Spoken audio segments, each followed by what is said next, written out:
Welcome everyone to the last webinar of our six-part webinar series about and around the California Math Framework, the most recent one, the 2023. Today is a special day, and I'll tell you why in a second. Made special first because you see many faces. Usually throughout the series, you've only seen maximum two. And I would say that's the main reason. But before getting into that, I simply wanted to kind of put into context for those of you who may have not had the chance to join the series before today as to what this series has been about and essentially what we've done. We like visuals, so here it goes. Essentially, this series has really been about how can we take, how can we go from having this amazing policy document, which is the California Math Framework, which is 1,000-page long, that is extremely rich and deep in math education, which, by the way, just for everyone's reference, here I'm bringing the international perspective. And by the way, I did not introduce myself. That's so rude. My name is Bernat. I'm part of the team at Innovamat. For those of you who don't know us, we're a math education organization from Spain. We love math. We love math education. We have spent our lives either doing research about it or in the classroom or supporting schools, essentially in bringing some of those like good pedagogy principles into action. One of the things that we've done throughout our journey is to develop the Thinking Math program, as you can see from the screen. But the most important thing is that what we believe is that for all of us to collectively move the needle in math education, we need to work together and we need to have moments such as this one to reflect, to think, and then to plan action, right? Because the day-to-day is super crazy. We all know it. And it's so easy that other things get in the way. And so this series really was an excuse to have that. And we've been extremely fortunate to have amazing human beings and experts, as you see in the screen, that essentially have allowed us to do a deep dive into specific topics that were really core to the 2023 math framework, from big ideas to open-ended engaging tasks, social justice, multilingual learners, assessment. And today is different. So today the goal was, okay, after having, done this like specific deep dive on these topics, how can we wrap it all up and think about the future? And this honestly comes at a time that I believe is particularly relevant. So we spent the last couple of days at the CMC Leadership Conference in Sacramento, where we still are. And it was an amazing 2 days of discussions, of debate, of also projection, actually, as to what instructional change should look like. But most importantly, like what is the right process that we need to build and the right system for that to happen. And I think that the timeliness of this is particularly relevant, as obviously, as all of you know, there's going to be an adoption of materials that's happening very, very soon. And perhaps some of you have already kicked off that process. And as we engage on this, like we really wanted to take a time to say, okay, but what does effective instructional change actually mean and look like in your district? And that's why for today's session, instead of, I don't think anyone could claim themselves as an expert in instructional change. It's such a complex matter, an issue. And so what we wanted to do is to bring a variety of beautiful voices that cover the spectrum of the roles that we have in a school district, and that essentially can share their experience with instructional change, things that have worked, things that have not worked, which, yes, that happens too, and that's okay. And essentially just, that this serves for you to support yourself in whatever part of the process you're in, right? Voila, I'll stop talking because definitely the protagonist today is not me. And before we get into our panel discussion, which by the way, sorry, let me also lay everyone out. So we have 6 great voices today with us. I'll begin from left to right because I'm not from Japan where you would go from right to left. Irrelevant, but Voila. So first we have Jerry, who is the superintendent of Santa Ana Unified School District. We have with us Rob Baier, who is a colleague of us, a very dear colleague of us at Innovamat, and who was also the STEM director at Pittsburgh Public Schools for several years. Tom Bartfield, who joins us from San Mateo, together with Diego as well, who is executive director of curriculum instruction. Lindsay, who brings this both the STEM and principal perspective, which is super, super unique. Traci, who is joining us from Poway. And then finally, Diego, also from San Mateo, who has, I believe, an extremely interesting role and perspective that he'll be able to share with us. So thank you all once again. I mean, obviously I shared in private, but thank you all for making the time at 5 p.m. on a Thursday. And I'm super excited about the conversation that we'll be able to foster. All right, with this, prior to heading to the panel, I'd love to pass the word on to Jerry. So for the first 10 to 15 minutes, Jerry will kind of lay out a framework that he has developed together with his team at Santa Ana for instructional change. I think this will be really helpful and inspiring, and I'm very excited that Jerry can kick off sharing this with all of us. So Jerry, I'll pass it on to you.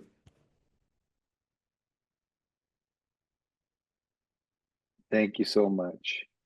Well, first of all, let me thank everybody for being here. I know most of you, if not all of you, your school year has already ended and you could be off doing other things, but just your participation today just goes to show how important this work is to you. And I'll begin by saying that it all started with me during COVID. I want to say that, as we were entering into COVID, thinking that we were only going to be shut down for a few days or a few weeks, and then quickly realizing that it was a year or more. During the time of navigating those challenges, we were as superintendents meeting with a lot of groups, not only locally, regionally, and nationally, and globally, and having conversations about how are we going to navigate these challenges, how are we going to meet the needs of our staff and students to be able to continue the good work that is being done.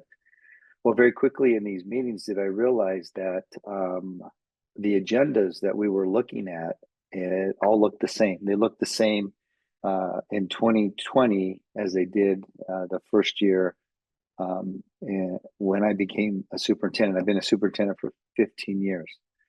And so as I started to notice the repetition of the agendas and the conversations that were taking place, I quickly realized that not much has changed. Not much has changed instructionally. Not much has changed at the superintendent level. We were talking about things like new legislation. We were talking about labor. We were talking about academic performance. We were talking about declining enrollment. And so, and then the conversations that we were having as a result of these sounded the same as they did 5-10 years ago. And so knowing that we were faced with the challenges that we were faced with, one of the conversations I had with my team is looking at the data in Santa Ana that we're not very proud of. I mean, historically, Santa Ana has been below average when it comes to performing academically within the county. And it's been that way for decades.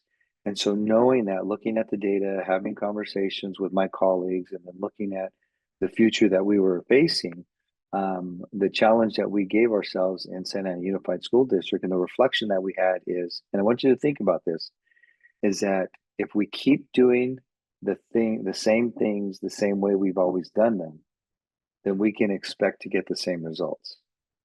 And so when we began to have this conversation with our leadership team and our executive directors at the very beginning, we were reflecting on the opportunities that we were providing our staff for staff development, our own professional development. And when we started looking at those agendas, we realized that those agendas hadn't changed for the past 15, 20 years. And the academic performance reflected that. And so it really hit us like a ton of bricks, the fact that, well, if we can't tell our teachers to be innovative and creative and and do all of these amazing, engaging activities with their students if they're sitting at a staff meeting at their school site where the principal's standing up in front of them talking to them for 60 minutes? And then we can't expect our principals to be these innovators and advocates for support of change at their school sites if we're pulling them to meetings at the district office, and district office is standing in front of the principals, standing there talking to them for 60 minutes and having them sit in rows as well.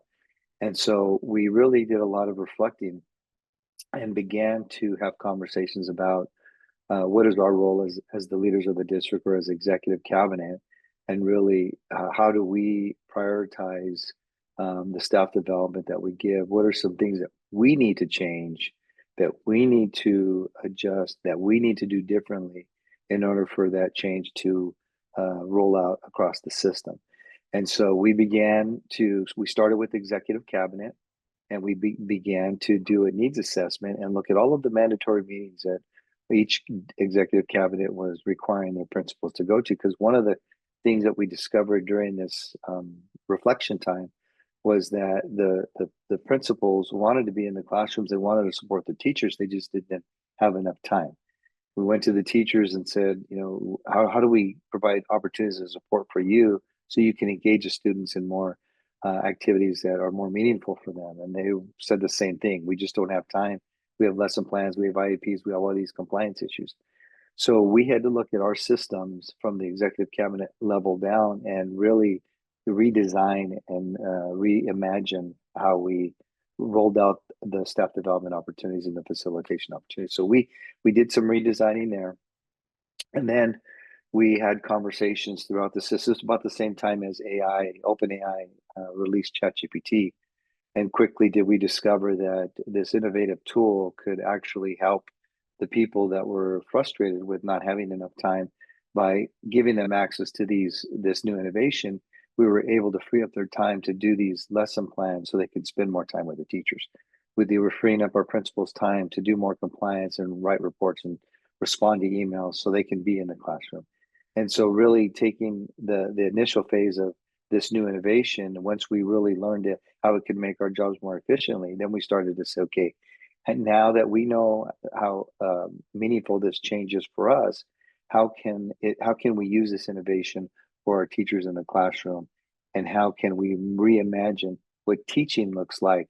Because we don't want the teachers and things to be the same they were, at least in Santa Ana, because of the academic historical academic performance. And so we began to open up opportunities as an executive cabinet. One, we changed how we rolled out our staff development. Two, we listened to our executive directors and our principals reflections on what they were hearing the staff's needs were, providing more hands-on opportunities, giving them access to conferences or staff developments that they normally wouldn't have access to. We were in the habit of being very limited and very restrictive in the opportunities that we gave our staff, because we wanted to be responsible with our fiscal spending, but then quickly realized that what we thought was important wasn't necessarily important or meaningful for the teachers or for the school sites. So we started to relax those requirements. And then we allowed schools or regions of the district to be able to identify the staff development and that they wanted, and then we supported them financially to go out. But they had to go out in teams. So it had to be the administrator and their IL, instructional leadership teams, to go out and to do this engagement. And our request to the principals was, we'll support you financially, go out, work with your teams, but when you come back, we want you to share with the rest of the principals. And so we started with those early adopters, those principals that were raising their hands and said, I want to engage in this opportunity. We have some exciting teachers. We have a staff that is ready to go. So we really embraced those early adopters, and we supported them financially in the areas that they wanted to be supported in. And then when they came back, it would present to the rest of the principals, which, talking about peer accountability, had some influence on, other principals whose scores maybe were lower or not so great, saying, okay, now I better start to take advantage of those opportunities, because even though it was volunteer, we did not require people to do it because our financial resources were limited. But it goes back to I don't know if you have the slide, but the 5 leadership shifts, when ultimately the transition that we made as an executive cabinet and throughout our system was landed in these 5 areas to really provide a culture of empathy that allowed principals and teachers to take risks, to make mistakes, and to learn from those mistakes, and then to provide opportunities to come back and share the learnings that they have done and the progress or lack of progress that they were making.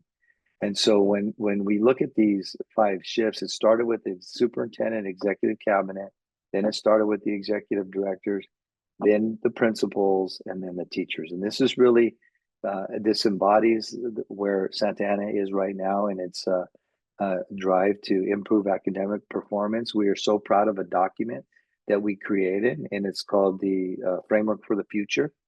Our team was so excited about the work that was being done and asked if they could bring in some consultants. So we brought in a group out of Palo Alto called the Institute for the Future to come in and work with executive cabinet and a group of principals and teachers to really have conversations about identifying the signals that are out there, whether it's policy from the national level or the state level, and then having conversations about what impact will these changes or these signals have on education, and how can we have a conversation to create systems and opportunities within our school sites and classrooms that would prepare the kids for what's coming next. And the aha moment for me was looking at the World Economic Forum Skills of the Future report that came out in 2025. And a lot of those skills that was identified were really related to being more human, creativity, a lot of the hands-on activities that that are so successful in the schools. And so we wanted to make learning fun again. We wanted to make teaching fun, and we wanted to make leading fun. And that's where we landed in these areas. So from traditional management to inspirational, which means the principals and the leaders of the school need to seek out those early adopters, seek out those teachers that are doing amazing things in the system, and then highlight them, showcase their work. And in our case, we did it on social media, and would repost and retag some of the work that we were doing. We were asking our teachers and our principals, if you see amazing things out there that are related to our graduate profile or that are innovative, capture it in a picture or capture it in video, and then tag us at the district office, and then we would project that. So that's the traditional management to the inspirational leader. Command and control to empowerment and trust. We stopped telling our principals and our teachers what to do, and we said, okay, tell us what you need. And then from a fixed mindset to a growth mindset, meaning that as executive cabinet superintendents, we don't have all the answers to the questions.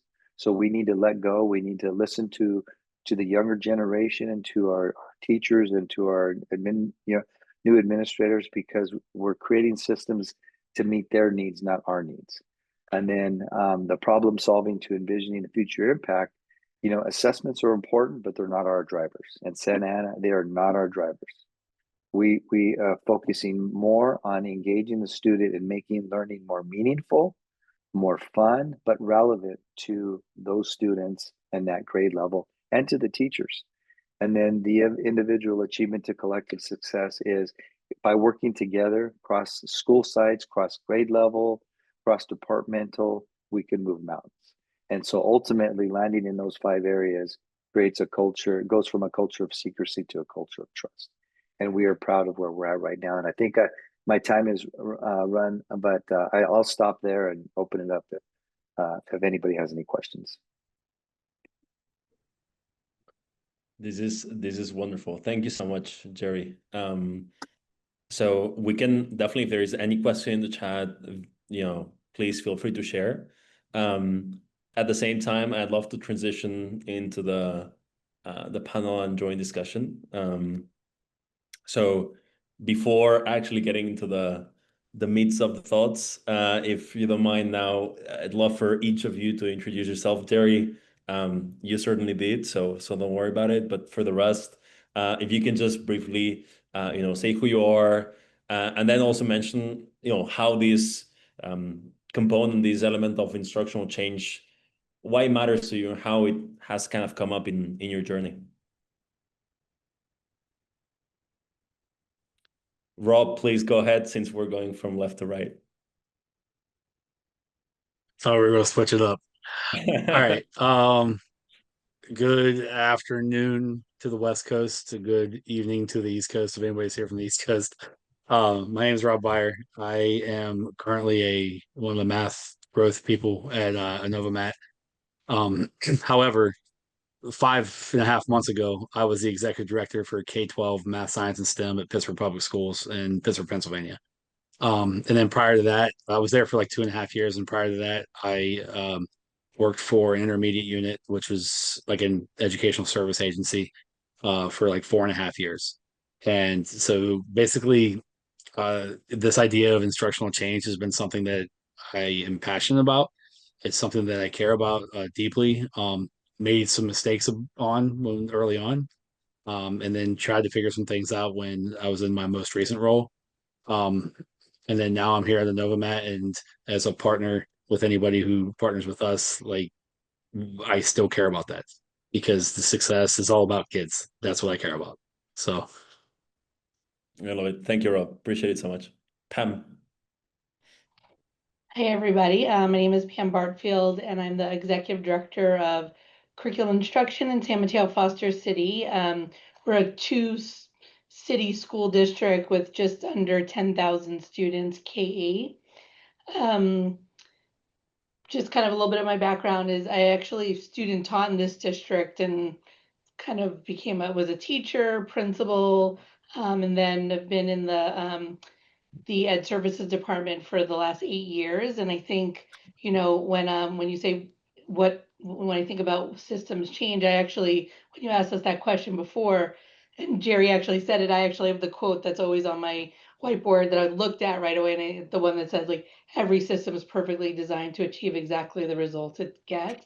And I think for me, that always go to that, but the thing is, not everyone believes in that. And so I think when I think about system change, I think you have to have the right people to have that belief, but then you also have to have the people that help others kind of get to that place wherever their starting place is. And so, we're really fortunate. I feel fortunate in this district to have been working here for the last 20 years that I can have those conversations with people and I can talk to teachers, talk to classified staff members, talk to principals, and find out, like, well, where are they and how do we get you to realize that when we keep doing the same thing over and over and the results are not getting students to where we want to be, what is it that we need to do? Mm-hmm. Absolutely. Thank you, Pam. Lindsay, please go ahead. Thank you. My name is Lindsay Gatfield, and I'm currently an elementary STEM coordinator for Saddleback Valley Unified School District, as well as a principal for my side hustle of a small school with just 100 students. We are a medium-sized district. We're K-12, but we have 22 elementary schools that I work for STEM and really helping to shift math instruction. Within that, I was on the California Framework Committee and was a math teacher specialist. I helped to facilitate. We've actually already adopted in our district, and so I helped facilitate that. All of the instructional shifts and change are really resonate with me. I received my doctorate in organizational leadership that really with a focus on transformational change. And so just being able to really bring clarity and purpose and, long-term plans, really backwards planning for clarity, all of that is just really passionate about a passion of mine. I did not have number sense until my own credential program when I went through CGI and experienced it as a teacher. And it was like, I always say, it's like being not being able to see in color, and then all of a sudden you see everything in color. And so I really know that that change is possible. And when students and teachers start seeing numbers in different ways, just that power is really amazing. Yeah, I love it. I love it. That's super. Thank you so much. Traci, please. And by the way, I'm sorry, but I just saw that I didn't know that you recently got your PhD. And yes, just barely. Congratulations. Thank you. Thank you. Traci Jackson. I'm in San Diego in Poway Unified. I think of it as a large school district, but it's nothing compared to San Diego Unified. So we have about 36,000 students. We are a K-12 district. I serve as a teacher on special assignment for the secondary group. I love math educators' journeys, so much like what Pam was saying. Math educators' journeys, student journeys, mathematical journeys in general are just so interesting to me. Change is really also very interesting, and I kind of see it as like I see mathematical modeling. So you have this problem, you're going to take it and you're going to try and like look at it through the research lens, through the theory, through all of that, and you're like, okay, I think this is going to work. And then you have to take it back to the actual context and say, oh, does this work? Or no, this really didn't work. We're going to need to iterate. And then you just kind of continue that cycle. So it's an endless cycle of iterative change, and you never get to the perfect model. You never get to the perfect implementation, and it just continues. Yeah, I love that. I love that. Super. All right. Well, Diego, you're the last but not least. Go ahead. Hello, everyone. Diego Perez, Director of Communications, San Mateo-Foster City School District. To add on to Pam, we are actually also preschool. We have preschool. So in in adding those, we're about 10,300. And in terms of course, systems change, I totally echo everything Pam mentioned. But in terms of communications, it also, I kind of resonated with what Jerry mentioned about the culture of empathy. Like, what kind of change can we make unless we actually see the change happen, especially through success stories, through photos, through video, through storytelling, utilizing storytelling as the main drive for change also as a strategy. But culminating that in various ways. So we have seen some wonderful things happen. And to highlight, since I mentioned preschool, that's like a prime example. We wanted to increase access specifically in neighborhood schools so that families can trickle into their school. And 3 years later, we've increased from 169 of CSPP classrooms now to 549, or students, if you will, sorry. So from 149 students now to 500. So we have increased equitable preschool access, and telling that story is so crucial so that people can see the impact, but also going into what Pam was mentioning, the system changed because they're starting earlier. So the K2 students come in more prepared, and then that data changes. And then from there, we get fourth and fifth, and then you continue the cycle. And then you see a broad range of how can we garner the change that we want through, starting from the beginning, from the middle, the end, and then capturing that story and continuing to send that message out for folks. I love that story, and I love that we get more into this as we head into the discussion. So just to kick it all off, we have prepared 3 themes. We'll go one by one. The idea is to spend 10, 12, 13 minutes on each. Let's begin, right? So theme 1, setting a collective vision. General question, and I'll throw it to you, but how can we bring everyone together and set a clear pathway, right? And I think Jerry has mentioned a lot of specific ideas here, right? Don't want to steal any of those, but the one that really caught my attention was on understanding that there are a few people that can really help kick off that process, right? And that maybe that collective is not built in one day, but you rather, begin with that early group, right? And then kind of progressively work from it. But I wanted to pass the word on to Lindsay first, because Lindsay, since you've very recently gone through this process and you've been also very extremely connected to the framework, I think that your lens here would be valuable. Thank you. Yes. Sorry, can you repeat the question? I want to make sure I answer the right question at the right time. I'm so sorry. 100%. And there is no question set on stone, but the idea is, okay. So in terms of how to define a collective vision and how we can actually bring everyone together, and kind of on the same page, right? Which is a really vague statement, but kind of what are some of those steps that you took, you know, in your side, but also in your district, right? Kind of that with that double lens that you have. Yeah. So, in our district, we really branched out and we included more people in building the vision. And so that was one of our things of really figuring out what do we need to do by the next time we adopt? Like, where do our teachers' competencies need to be? Who needs to be like on that committee type thing? And how do we all work together? And so building a common vision was really important to that work. So even prior to the framework coming out, looking at, NCTM's resources, we all went to NCSM together to really look at their leadership and ways that we could come together to best support our teachers and our students in math instruction that's really effective. And so that was a really big part of it, is bringing people in all different roles with all different perspectives, people who are in Title I schools, people who are not in Title I schools, teachers, principals, district administrators, instructional coaches, just everyone, and getting that insight together was really important. And then being able to see it in action and what it actually looks like. Like, okay, this is our thought. What does this look like? What will it look like? What would it sound like in classrooms when this happens? And then being able to get backwards plan each year with what will that look like? What will kind of our touch points be to check in to make sure we're moving in that right direction? Yes. And so really developing that common language helped us to have these discussions and figure out what is it that we need then in our district to accomplish this. Like, we had that vision piece of it. And so that was really important. And then once we had the framework, that was really amazing because we could pull it in. And it's what we had been talking about for years. And so we were able to Makes sense.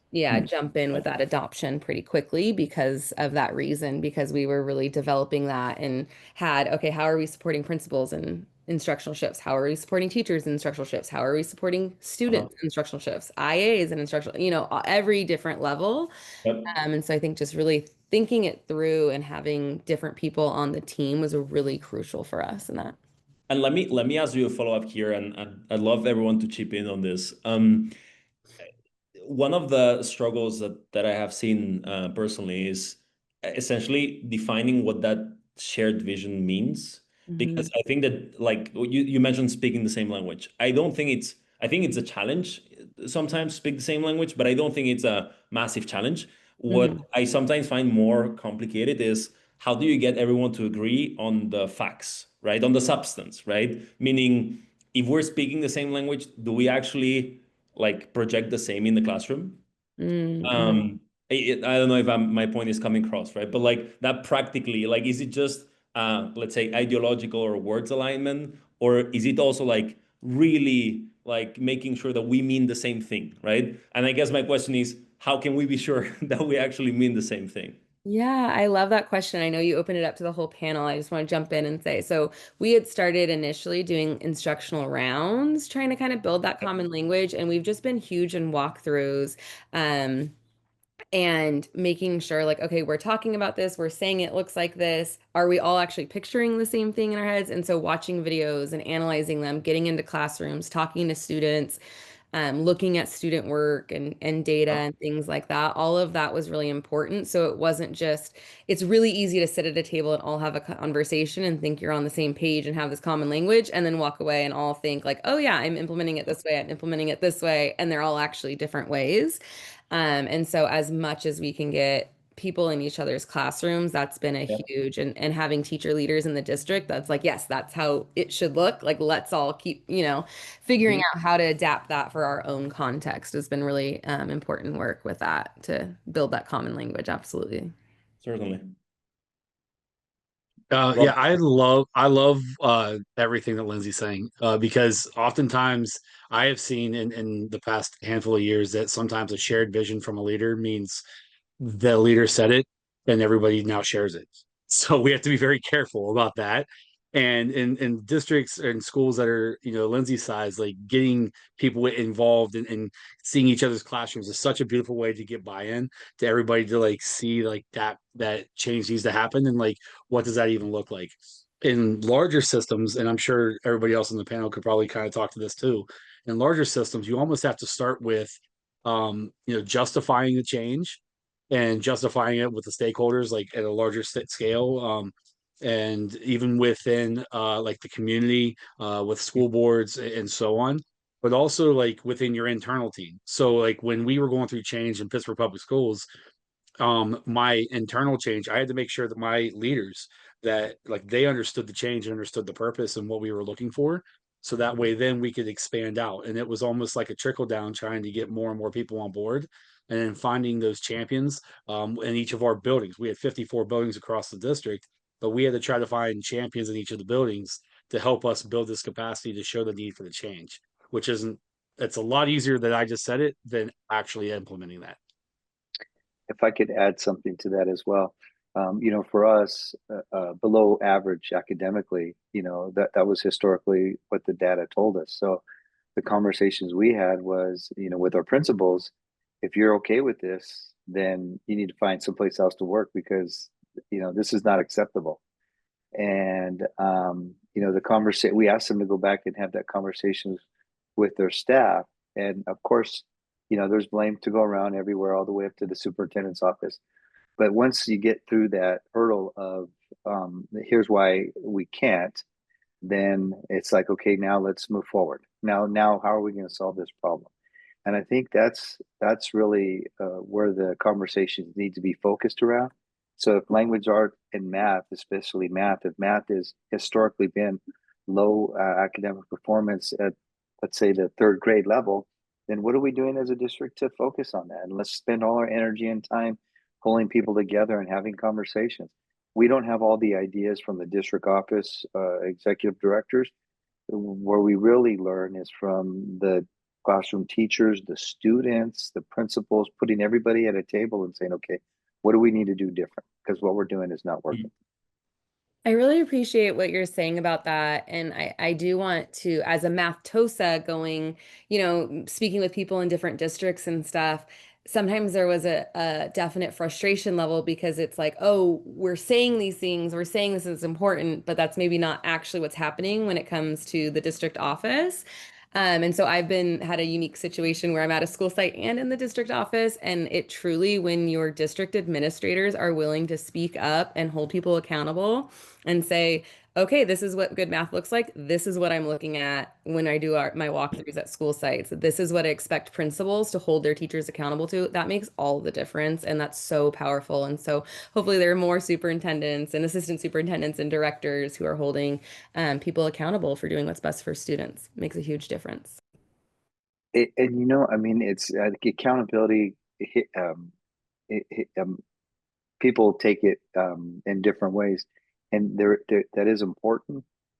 But for us, it is like, if we have a low performing site or low performing grade level, then we're going to pull those people in. And this is the transition. This is one of the shifts that we made, because before we would pull people in and say, okay, why haven't you improved? And the principal would go back and point their finger in the teachers, saying, you guys need to improve. But that's not what we're about. We're trying to solve the problem. And if you have a low performing then grade level, then what is the problem? And if the problem is the people, then we need to address the people. But if there's a will there and a frustration that I haven't had staff development, I don't have old textbooks, or I don't have subs, and well, then we need to address those problems immediately and provide that triage to those areas of the district and those school sites. Pam, Diego, I would love to hear your take on this before we move on to the next. I was thinking about when you said, are we all speaking the same language? And I didn't text you, Diego, to say we're going to talk about this, but I know you know. I went right to, so our superintendent is named Diego Ochoa. He started, this 4 years ago now, and his first year we rewrote a strategic plan, which sometimes feels like, that's a really big undertaking, but the way we did it really brought in a lot of different voices. In particular, and kind of what I want to get to about that is the voices of our families. So San Mateo and Foster City is in Silicon Valley, so we have very affluent families and people that work in the tech field. But we also have a lot of families who are, have economic need and academic need. And so one of the things I think, and I'll let Diego share a little bit more, that we've done over the last few years is really raise the voice of our students and our families, of the ones who don't typically talk and or come to meetings or come to board meetings. And I feel like, being here for over 20 years, I think that's amongst other big shifts that I know, because now when I go to TLAC meetings or community school meetings, we have all the families there of the voices that we want to hear. And I know that's been very intentional through specific things that we've done. Diego, did you want to share a little bit more Yeah, kind of about how I was thinking something like the newcomer videos, or we have our students talking and all that sort of yeah. stuff. So to continue that same thread in conversation, because the strategic plan was so new, and there was never, in my perspective, with the comms team from this district prior, there was never a plan to at least highlight how we're communicating with folks, in what channels, and how are we also strategizing to connect with families that normally don't use the social media or read newsletters, if you will, or read it in their own language. So monolingual speaking families that may not be able to access their own language as well. So through knowing that the strategic plan did call for one of the building blocks being family and community engagement, we kind of doubled down, introduced this title or this role called community service specialist that speak the language to the families that, of course, normally wouldn't get the information. They pick up the phone and they call directly to families and ask them, do you have a Chromebook? Do you have a hotspot? Are you able to attend this meeting? It's it's so important. We're going to highlight the LPAC retexting or what have you. But that coincided with the idea that the plan is in place for us to know that that's our North Star. And every single department is included in that plan in the way that whatever you do can be directly tied into it. So with that being said, in the conversation of engaging with families, we've learned the different nuances that it takes to actually connect with them, but also still using the traditional channels and expanding it further. So like an all Spanish podcast that gets sent directly to them via one link that they click and press play. So figuring out those ways to drop the barriers so that they can tune into the changes of the math that we're doing, the literacy shifts that we've done and the increases we've seen, and the importance of why they should go to preschool, at an earlier age, things of that nature. And it's been very impactful because we do have the strategic plan to at least, kind of lean on and say that, well, this is what next year looks like. How can we improve it further? Yeah, just literally quick. Last month we had our LCAT meeting, and like no one ever wants to come to that. But what was exciting is that we had majority of the families who came were Spanish speaking families, and I can tell you we've never had that before. And so that's just an example. And they said, oh, the systems that we have is where they found out, and that's why they were there. So it was wonderful. I love that. This is such a great example of how you go from that vision to actually taking very concrete, action that is coherent to the context that you're in, right? I love that story. Perfect way to move on to theme 2. I'd love to pass the word now to Traci. And here, I think it's like, how can we, and I would love, honestly, for you all to be really honest and like share also like times that you've taken action based on, this vision, and that you've said, okay, this has been a massive success, but also times in which it's been really bad, right? It's been like, oh my gosh, that was a big mistake, because I think that we need to be very, embracing of that. So Traci, if you don't mind beginning, I would really appreciate that. That is the perfect segue. I can share my favorite mistake in my leadership role. One of the things, because I'm teacher on special assignment, I really identified with teachers, and I found those early adopters and I mentored them and we did things together, and we had a great little cohort, and it stayed with us. It did not expand to families. They didn't understand what we were doing. It did not expand to admin. They didn't know what we were doing. They would go into classrooms and would not see the same things we were talking about. So that is one of my biggest mistakes that I have learned from, and learning to bring in, like Diego and Jerry, all of those stakeholders. And it was not something that I did at first.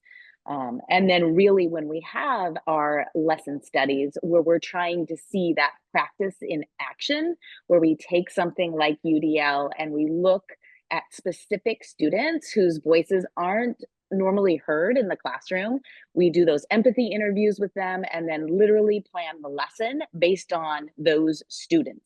And then teachers will enact that lesson, but we're bringing along the administrators and we're bringing along the district officials to listen to that process, watch those students intently, not just the whole classroom, but let's really look at what that student experience looks like.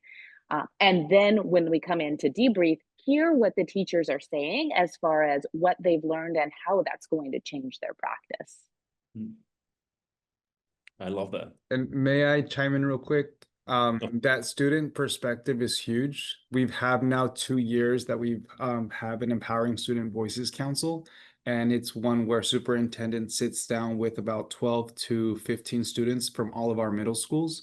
And that's where we ask questions like, how's the food? How's your math classes? Is anyone taking double block math? Is anyone doing algebra? And that is so key to, at least when you're speaking to the superintendent, he could just pick up the phone and make action, you know? And some of these texts come in the evening. I'm pretty sure Pam has gotten some to say, let's check in on this morning. So it's truly, truly helpful when you do have a group of students with diverse backgrounds just coming to speak on their experiences in a place where they're safe, seen, and with someone who can't just be mobile and make those things happen for them. Thank you for sharing that, Dr. Jackson. That's wonderful. Rob, what are your thoughts here? Because I know that you underwent a massive, actually, curriculum adoption back, not long ago at Pittsburgh. So, what are some of the actions that actually let's focus on the positive here? So, some that actually worked out really well. What would you say? I mean, I was going to take the lead from Traci and talk about my favorite mistake too. Do both.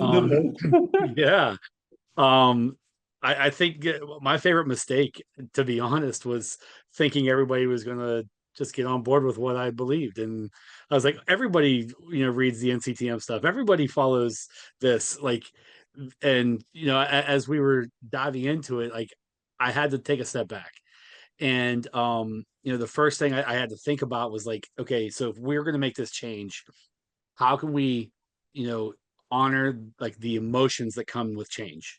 And so the Kubler-Ross change curve was one that I kind of leaned on as we were going through all of this, knowing that, and if you're not familiar, I can kind of drop it in the chat too, but it starts with shock and then goes into denial and then eventually frustration, depression, and then eventually now we're going to start to experiment with it. Oh, now this decision was good. Now I can integrate it. So I'll be honest, I wasn't there long enough to get it all the way through. It was more in the depression stage as I was leaving, because we were making the turn. We had some that were starting to make that turn to go up. And to be honest, it was I had to there's a lot of emotion that comes with change and when you're taking action. And so honoring that and then trying to bring a lot more people on board. And then also showing the research and evidence behind it. And then also showing teachers that it wasn't as big of a shift for some as they thought it would be. I think it's important when you're taking action, especially when it's with change in instruction, to honor that teachers went to school for this. They actually are educated professionals, and that it's not that, hey, we're going to change this and everything you did for your 25, 27 year teaching career, we're going to throw out because none of that worked because you taught for 27 years. No, they bring such value, and honoring teachers to bring that value and saying, hey, if you make this little tweak, that actually makes what you've been doing for 27 years more efficient. And it's just a small tweak, trying to find those wins as we were making that shift.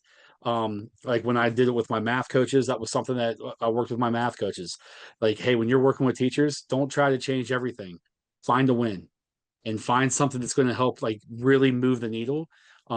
Because that helps with buy-in, helps with trust, it helps with belief, but also shows that they belong, everything they did for however long they taught mattered. And I think it's important as you're making these shifts, because who's on the front line with those kiddos? Teachers. So we can't alienate the teachers by thinking that what they've done in the past is just terrible. So that was, I hope I answered everything, Bernat. I love that. Can I add to that? Right? Please, Jerry. I listened to the conversations, and I think I circle back to the phrase "leading with social influence." Right. So, as staff developers, we often, we have a social media platforms at our fingertips. And Diego, hopefully you'll agree with me here, but capturing everything that Rob said, he sees these amazing things happening in the classrooms, but unfortunately, a lot of us aren't in the social media space and aren't able to share it at scale, those amazing things. So those amazing things keep on happening, but they're happening in isolation. And then we go out and we talk to people, oh, you got to go visit this classroom. But for whatever reason, they're not in that space, and they just don't have the time, or they don't have the desire to do that. But everybody looks at their phone, everybody looks at their social media feeds. And if you start posting and leading with social influence and highlighting and showcasing these amazing instructional strategies that are being used, and hearing kids talk about how excited they are, and you start pushing these out on the social media feeds, if that comes across my feed and I see a kid laughing and giggling and talking about how excited he or she is in learning, I'm going to spend time to watch that. And then I'm going to say, where did that come from? What district? What school? And I want to know more. And that's where we, as the leaders of the organizations, really have to do a better job embracing these social media platforms, because 80% of adults' primary source of information is coming through social media. If we're not in that space telling our story, somebody else is telling it for us, and it may not be what we want. We all know within our classrooms, within our district, there are amazing people doing amazing things. But unfortunately, if we're not sharing it, we're the only ones that know that. And it's time to get it to scale. And what you're saying is, though, how the world is changing. And so we really went all in with that, and honoring what our teachers know, what they do bring, and talking about, like, when, so many of us were younger, right? There'll never just be a calculator in your pocket. That will never be a thing. You're never. And so talking about that, like, we were doing what was right for kids. We were doing what's best for kids, but our world is changing. And so it's not about, like, you've been doing wrong for teachers for the last 30, or by students for 30 years, or anything like that.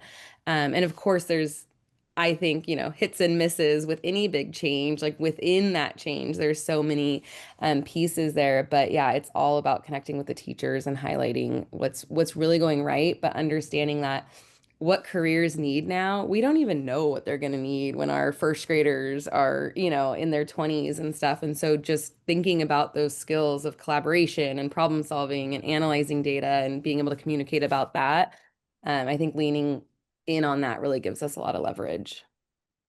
And the last thing for me, because I want to go back to kind of what Jerry was saying about the social media and things like that, as leaders, leaning into your strengths. I've been around quieter leaders who do a pretty good job of social media, or at least know how to leverage that. Now, somebody like me, I'm loud, over the top, and obnoxious. So I made sure that when I saw things that were amazing in classrooms or in schools, even, I was shouting it from the mountaintops. I was sharing, like, hey, did you see what that principal was doing in their school? You see how the kids are smiling as they're walking in the building because they're high-fiving, like, the principal. Like, that's beautiful. Like, or, hey, did you see how that teacher really got that kid to, like, come alive whenever she asked him a question, because, like, he's not used to being asked questions in math class. Like, those type of things, like, they may seem small, but they're so big in the world of kids. And I've said for a very long time, and I've even coming to this job, I've said it, like, if I ever forget that this whole thing is about kids, then we all should quit. Like, we just need to quit. But it's not. All of us here are here for kids. Like, why are we changing? Because that's what's best for kids. And as long as we keep that in our mind, it's a lot easier to get on board knowing that that's what we care about. And it's not test scores. It's not, whatever social, statuses we have as a school district. It's literally like, we want our kids to be better, and we want them to be able to excel in life. I love everything that you guys said, and I have a few follow-up questions, but I would love to move on to the next topic, because I think it's an extremely relevant one for the current time, and I want us to have time for that. So, all right, let's assume, right, that we've set out the right vision. Let's assume that we've set out the right, strategies, and we've touched the right buttons, right, as we could say. But now, how can we make sure that the change is actually achieved and sustained over time? And here, I mean, I think, I'd like for all of you to kind of think about this and share your experience, both from the, Lindsay, your 100 student school, right? To Jerry, or Traci, right? Like a 36, 40,000 student district, right? Because obviously those are different realities. I'd love to hear your thoughts, and specifically, Lindsay, since we're right now thinking about the math framework and its implementation, like you having been extremely close to it and also close to its implementation, anything that you believe is particularly relevant for that context, that would be much appreciated. Yeah, absolutely. And I do have to say we have 27,000 kids in our district, or Oh. just one random small school. But yeah, absolutely. I think change takes time, and knowing that, and knowing, sometimes some of our people who want change now and know what's best and they want to do it, they'll kind of spiral because they'll walk into a classroom and it's not happening. And it's really looking at the big picture, and always looking at the big picture, and how are we making steps, growth in the right direction type thing, and really focusing on those pieces. We had some of our even strongest teachers, they struggled with our program at first just because it was different. They'd been doing some of the instructional shifts we had talked about. They were in that, and then they almost took like 2 steps back when we adopted our curriculum because it was just different. It was set up differently, and they didn't feel as confident anymore. And so continuing to build them up, but also giving them that space. And so knowing in that first year of our adoption, like we started with a lot of PD over summer and in August, and then we kind of backed off a little bit, and we had offerings for those who wanted it, but kind of not pressuring them, because we need to try it out and not do well and figure out what works for us, because every single teacher's classroom is also different. They're meeting the needs of their kids in their classroom and what that looks like, or what their personality is, what their teaching style. All of that comes into play. And so recognizing that it's not going to look the same in every single classroom, but that we're all making steps in the right direction, and continuing to check in on implementation rubrics, our own district rubrics that we have for what effective math instruction looks like, and just continuing to have those discussions, having systems in place like PLCs, and using staff meetings, sending that business in an email, and instead focusing on PD and digging into student work during staff meetings. That's been really, really huge. And I think in going to some of these meetings with math leaders, sometimes you walk away so inspired to make this change, but the reality of a school is sometimes much different than, there's a lot going on school campuses, as we know. There's a million things going through teachers and principals and every person on a campus's minds every single second of the day. And so just recognizing that and being like, but what can we do? What is in our control, and how do we move forward, and continuing to come back to that, I think helps to make sure that the change continues to happen. And when you see some backsliding, figuring out why might that be happening, what's the struggle, what's the need there, and really communicating so that you understand that. And it's not just the district office assuming like, oh, they're not doing it because of this or this, but like truly let's talk about it. Like, what's going on? Why isn't this working for you? And how can we support you? How can we be in this together? Absolutely. Pam, Diego, I'd love to hear your thoughts in San Mateo, because kind of thinking about the diversity in your schools, the fact that you have 2 cities, so like there's also a logistics piece. When you think about like that sustainability, right? Like that long term, what do you think are the keys, things that will really make a difference? I was thinking a little bit about, this is math, but you and I've talked about the literacy work that we've done. So again, when our superintendent, Diego Cho, started, he was like, Pam, we're changing the way we teach reading in the district because it wasn't working. I was like, okay. And I already kind of saw, what was happening out there around the literacy work. We were a very big balanced literacy school district. And, I think he came to me because of my role, obviously, and then the relationships I've had. And I've told you, and I can't get into all the details right now for time, but present day, it's still the one curriculum that I can guarantee you walk into any kinder, first and second grade classroom and the teacher's using it. And I always think about that because that's really rare. That's rare in a school district that because I say it's working when the doors are closed of the classroom and the teachers are still doing the instructional practices or using the program. And so when I think about, what's allowed that to sustain or how we've been scaling the work, I go back to in the beginning, we just focused on a few grade levels in this work. We didn't think about, let's do everything all at once. We kind of, like Lindsay was saying, we really kind of targeted and said, like, we have some runway. Let's make some mistakes. Let's explore this. Schools are not startup companies. We don't have a year to try something out and then see if it works. We have to do it while the students are there. So we have to give ourselves, and teachers, I think we're all perfectionists, right? That's why we got into education. So we have to give ourselves permission to try things out and know that in the first couple of years, it's not going to look amazing as it will in, 3 to 5 years. One other piece that I think really worked, especially in the literacy work, and we do this in math as well, is we have, a cadre of teachers on special assignment.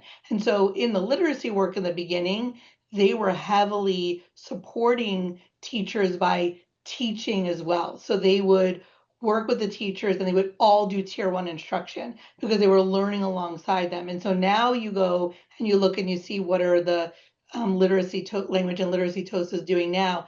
Now they're not doing as much tier 1, but they're like pulling out or making classrooms smaller, but they're pushing in and they're co-teaching and they're supporting and they're modeling, so we can sustain that same amount of intensity of the work, but it looks a little bit different. And I think for me, those are some of the key pieces that have allowed this one program really to work over these last few years. And I'll say at the end of the day, it works. Like, I think nothing is going to get a teacher to do something more than like, oh, all my students are learning how to read, not just the ones that, that we thought typically were.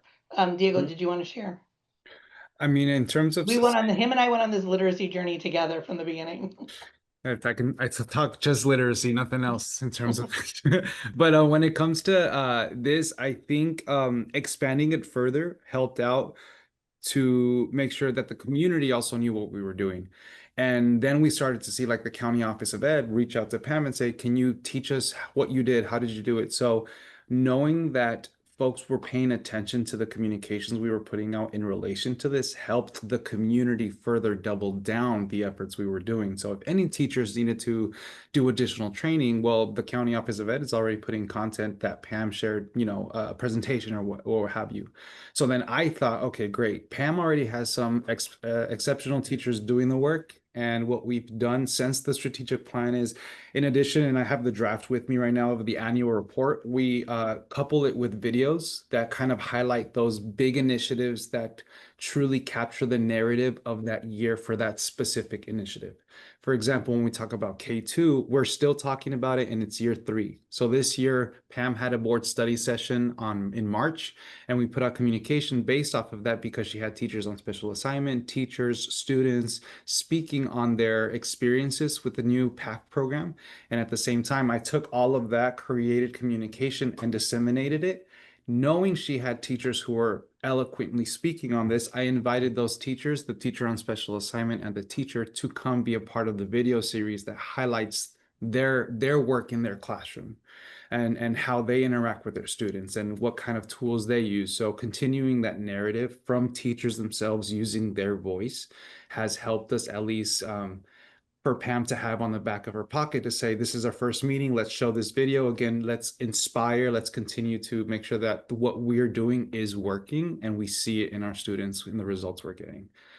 So that has been very helpful and sustaining because then Pam has the content she needs to share that with her teachers during PBLC or the different programs. Same thing, we do it for math, we do it for restorative justice. And then we have an overall video that highlights a lot of the different initiatives we've done That one's a little longer, but the goal is to just summarize it. But then we get into the specifics with the K2, with the math, with the restorative and newcomer support. So that's kind of like what we do every year. And then we throw a partners luncheon to kind of bring the community. That includes the TOSAs, the teachers, our students, our parent students are running it this year. So we bring it together and reaffirm that message constantly.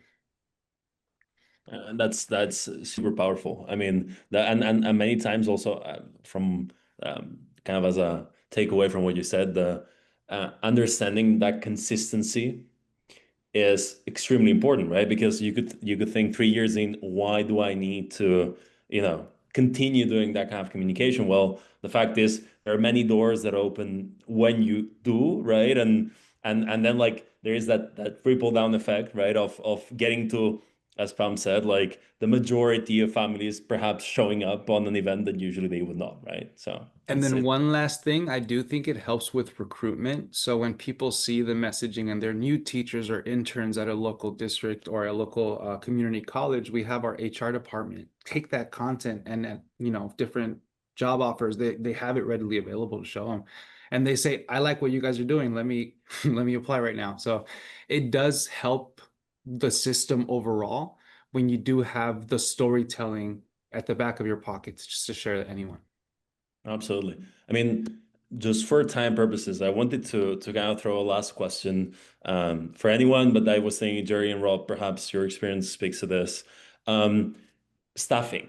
How does, people and obviously specific roles, which are the key ones and what you would have in mind to not just make the change, right? Which obviously at the heart, I mean, I think it's teachers and we all agree on that, but support in that sustaining the change. Yeah, for me, it would be making sure that we work with our ed service department to identify the number of coaches, math coaches, that would be appropriate to service the school sites. And there are some different approaches to look at it, having a coach at a school site that's housed there, or having a group of coaches centralized at the district office that go out to service the school. So we've kind of approached it in both ways. When we had more money, we were able to have them at the school sites. And as the money started to go away, then we started to centralize them. But it is critical, very critical, that these coaches are the right people with the right staff development, the right training, and be able to facilitate some challenging conversations. And, it's a learning experience for everybody. So that's how we approach. Appreciate that. Rob, in 20 seconds, what would you add? I would agree with everything Jerry just said. I would also say that not just having coaches, but also what's the coaching model and how do we have a sustained coaching cycle, and what does that look like, and how do we have measurable goals. I also think it's important to have principals and building leaders as instructional leaders, and training them to be the instructional leaders that are leading the change in their buildings, and then also like having them be accountable for that. So as we're going through from central office or whatever, like you go through a building, if something's not happening, like there needs to be some accountability there. That, like, why isn't it happening? And it's not punitive, but like what barriers is that teacher having that we need to help overcome, and like how do we fix that? How do we support that? Not fix, support that. Traci probably has some insights on that too. I'm sure.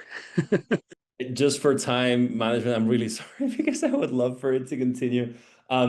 We have prepared, so before we close, a couple things. So one, kind of a few takeaways from what we just said, and I don't know what they are. So I want all of us to look at them together. I need to refresh. Hold on. Oh, there you go. Tell me if you still see my screen. Oh my gosh, a lot of good stuff. Okay. Can anyone help me here in essentially like going through those? Let's do it. Lindsay, can you help me? In going through the chat? No. Oh. Just the key focusing on takeaways? the takeaways. Yeah, like. Oh, I was like, did people write them in the chat? Yeah. Can you see my screen, by the way? No, I can't. But oh, now I can. Hold on. Yeah. Yes, perfect. Yeah. I think what stood out to me in listening to everyone else's is like the we all naturally go to administrators and teachers and whatnot, but involving the students and parents, that's just really, it seems obvious, like very intuitive, but I think bringing everyone together is just really what makes the difference, right? And what makes change possible. So that's the one big takeaway that I'm taking away from what others shared. That's great. What do the rest think on based on what you're seeing on the screen? What would you highlight based on all of our discussion?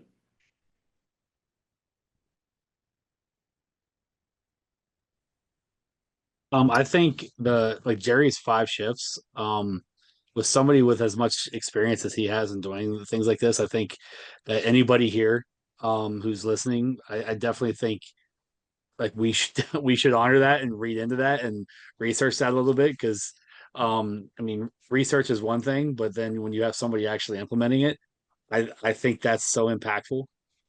So for me, the 5 shifts for effective instructional change is that's something I'm going to look into a little bit more. That's great. I really Well, appreciate the small wins. I mean, what an easy thing for us to do and for us to showcase. What a great place to start. Just like we want to start with our students' strengths, like really looking at what's happening and what are those bright spots and what's making them that way. For me, it's change brings emotion, honor it. And, you know, these are, and when I say difficult conversations, I'm not talking about the people that we're trying to get to do the change. It's the leader that is going to have to change. And that brings emotion to the leaders that are trying to implement and facilitate this, because leaders like to think they have all the answers and they know it all.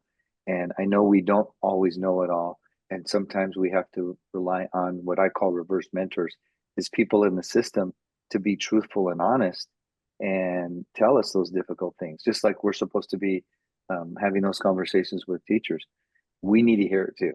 And so that's, I appreciate that takeaway. 100%. Super. So to close, one last thing. Well, first of all, thank you all so much. Thank you first, this amazing panel. I feel so fortunate to have heard you for this close to hour of discussion. And then the second thing and last that I wanted to do is extend the conversation that we had today. So it's great that we can join virtually, but we actually would like to essentially do the same, but in person. And so we've essentially organized a couple of events, one in the north of California, the other one in the south. There will also be more to come. If you scan this QR code that you see on the screen, it's small, but you should be able to.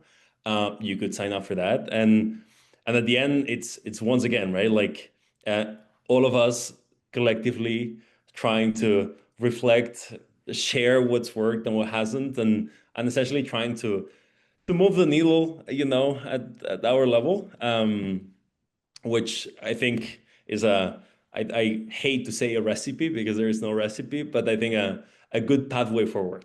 So anyway, thank you all so much for taking the time today, everyone that's joined at this great Thursday.